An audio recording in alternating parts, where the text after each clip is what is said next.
So guys, I just wanted to have a little conversation with you. Nothing edited, nothing too fancy. It's just that the Canon EOS R is coming out in about a week now, and I haven't pre-ordered it. I was going to pre-order it, but the more I think about it, the more I feel like it's very limiting on certain features. Yes, the EOS R would be like my excuse to finally start shooting in 4K, and the problem is I love my Canon 80D so much. I don't want to switch away from it, but the only problem is it's not 4K.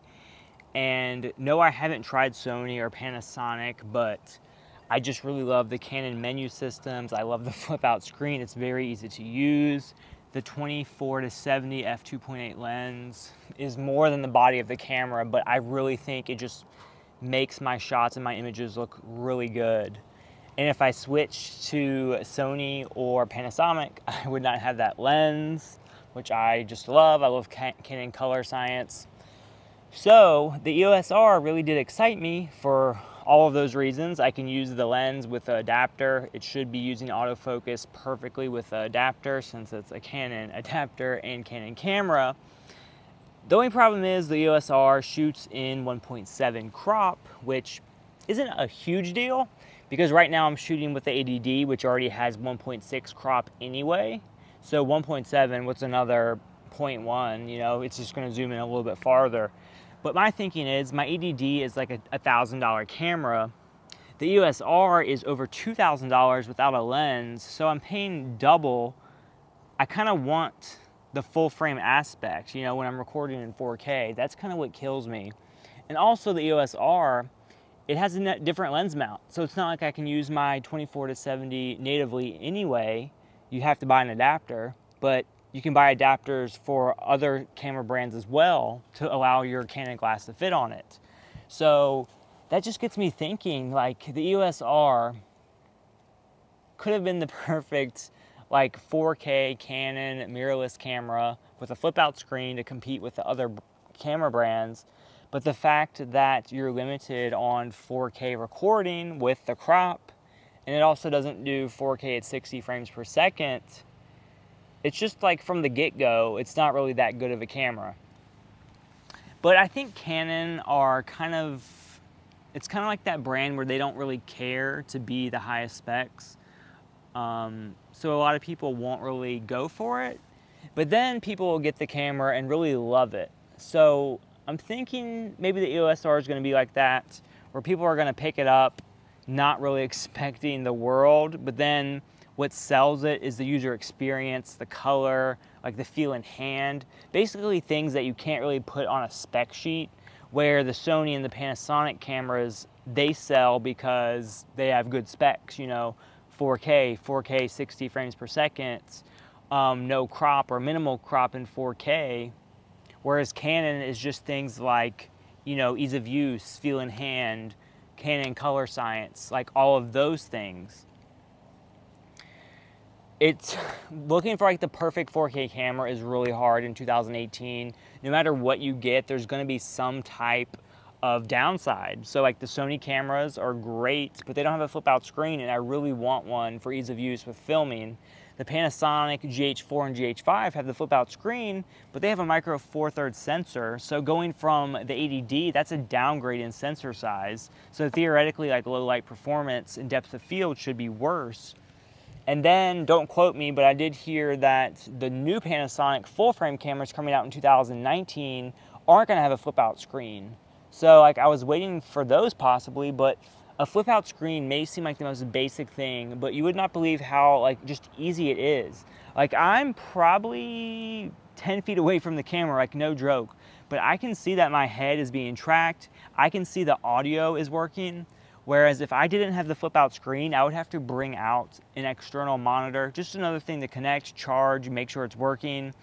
If I didn't have the external monitor, I would just be praying that I'm recording properly and praying that the audio is constantly working. So the flip out screen is just, I gotta have it. So then I think back, you know, like, okay, maybe I don't like the EOS R, maybe I should consider something like some older Canon cameras. I could even get the 1DX Mark II, those are selling on eBay for around $4,500, which may seem like a lot, but I can use my current lens I have right now.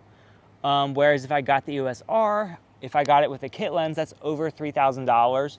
And I would want to pick up the 28 to 70 f2 lens because that just sounds amazing. But that lens is $3,000.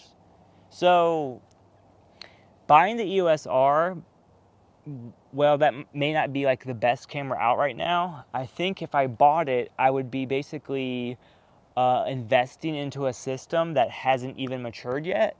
So if I bought it, I would hope that Canon would release some monster mirrorless camera, like maybe a 1DX Mark III, but mirrorless.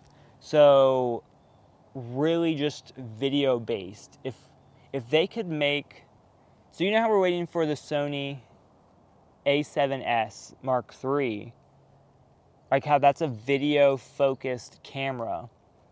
If Canon could make something like that, like on the mirrorless line, that would be amazing. It's so much to think about. Like, let me know in the comment section below what you think. Like, should I get the EOS R and just put up with the 4K crop? But it has the flip out screen, so that's amazing. Should I just switch to Sony now, but then there's no flip out screen? Should I get the Canon 1DX Mark II? It's over $4,000, and again, it doesn't have a flip out screen. And then there's even like the Canon 5D Mark IV, but again, it doesn't have the flip out screen.